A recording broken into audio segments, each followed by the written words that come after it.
Hey dudes, welcome back to RC Cars UK.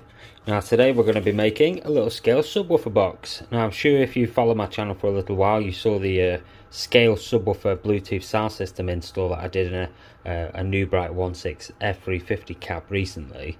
Now this is leading on to this. We're going to do a little box that you can put in anything really. You could put it in your cab, you could put it in your bed, and that's where it's heading in my build. This one's going in the bed. So first of all, what are you going to need? You're going to need a little cheapy pair of Bluetooth speakers. Now these are quite decent actually. I was pretty impressed with them. Now they're a self-contained unit, each of them, so you can power these independently or together.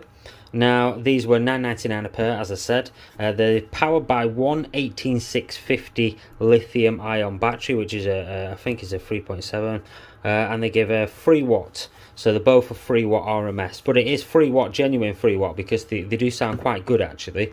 And secondly, what else are we going to need? We're going to need some super glue. We're going to need a X-Acto knife or some sort of Stanley blade or something like that, yeah.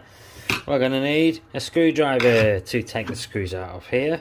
We're going to need a box of some sort. Now for this, I just found this little box. It's easy for me because it's cardboard, it comes apart, which is actually pretty great, and I'll tell you why later. But we're going to use a little cardboard box. So go and get yourself a box from somewhere. It doesn't matter if it's a wooden box, it's made from the styrofoam that modelers use or anything like that. Just go and get yourself a box basically, preferably one that's hinged, or you could make a hinged one that opens at the back, yeah. And finally we're going to need some felt. So we've just got some sort of dollar store felt, if you want to call it that if you're in America.